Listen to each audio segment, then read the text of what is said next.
Hello friends, welcome to YouTube channel education Niketan. अब से थोड़ी देर पहले पद्म अवार्ड्स 2022 की घोषणा कर दी गई है, जो आधिकारिक रूप से विज्ञप्ति जारी हुई है। उसके तहत बिहार के दो विभूतियों को पद्म श्री की श्रेणी में शामिल किया गया है। यानी पद्म श्री के लिए बिहार से दो विभूतियों का चयन किया गया है। उसमें पहली हैं आचार्य चंदना जी महाराज, जो जैन धर्म के लगभग 2600 वर्षों के इतिहास में बनने वाली चंद महिला आचार्यों में से एक हैं। उन्होंने बदलते वैश्विक परिदृश्य में अपने मिशन का नाम याद रखिएगा, वीरायतन, की अंतर्राष्ट्रीय स्तर पर एक अलग पहचान बनाई है। चंदना जी का जन्म 26 जनवरी 1937 को महाराष्ट्र के चसकमन गांव में हुआ था, लेकिन इन्हें बिहार की श्रेणी से यह अवार्ड मिला है। दूसरा जो नाम है उनका हाल ही में कुछ दिन पहले यानी 2-4 दिन पहले इनकी डेथ हो गई है, देहांत हो गया है। ये दुखद समाचार है।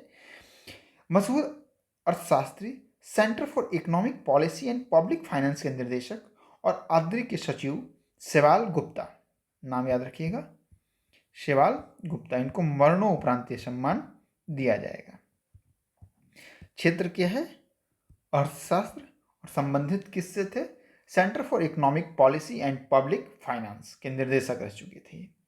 तो इन दो नामों को आप याद कर लें, शेवाल गुप्ता और चंदना जी महाराज जैन धर्म से संबंधित हैं।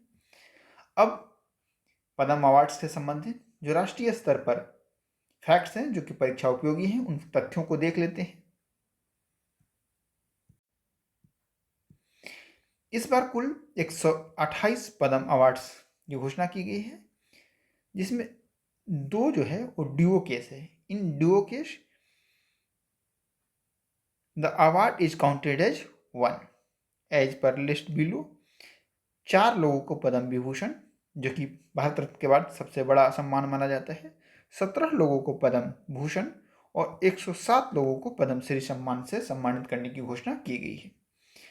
बाकी सारे नाम आपको याद नहीं रखने हैं, किंतु जो पद्म विभूषण अवार्ड वाले नाम है उसे आप याद रखें तो ज़्यादा बेहतर होगा, क्योंकि इससे प्रश्न पूछे जाते हैं।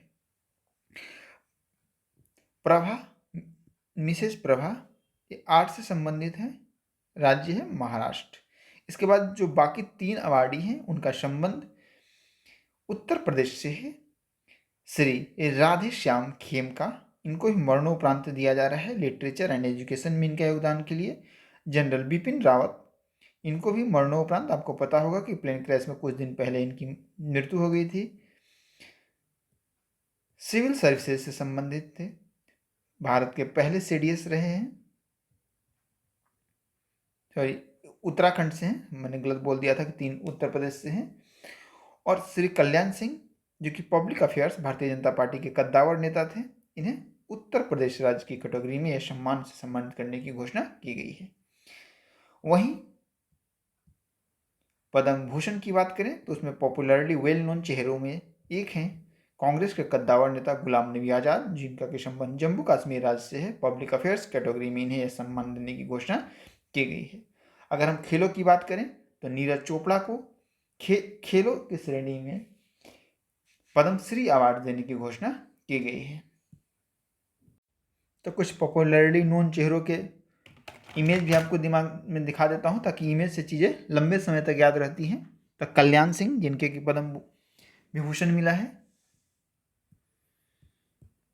जनरल बिपिन रावत, गुलाम नबी आज़ाद,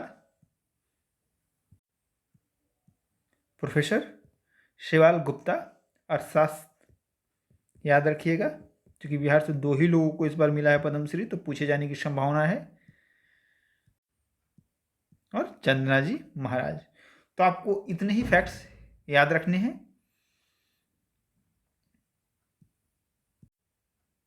याद रखिएगा कि इस बार कुल 34 महिलाओं को पद्म अवार्ड्स की श्रेणी में शामिल किया गया है। साथ ही साथ 10 एनआरआई, पीआईओ या ओआईसी कार्ड होल्डर्स हैं, और साथ ही साथ 13 लोगों को मरणोपरांत पुरस्कार देने की घोषणा की गई है। तो ये रही बेसिक इन्फॉर्मेशन पद्म अवार्ड्स 2022 के बारे में, जो आपके लिए परीक्षा उपयोगी हो सकती है। अगर आपको हमारा प्रयास अच्छा लगता है तो चैनल को सब्सक्राइब करें। धन्यवाद।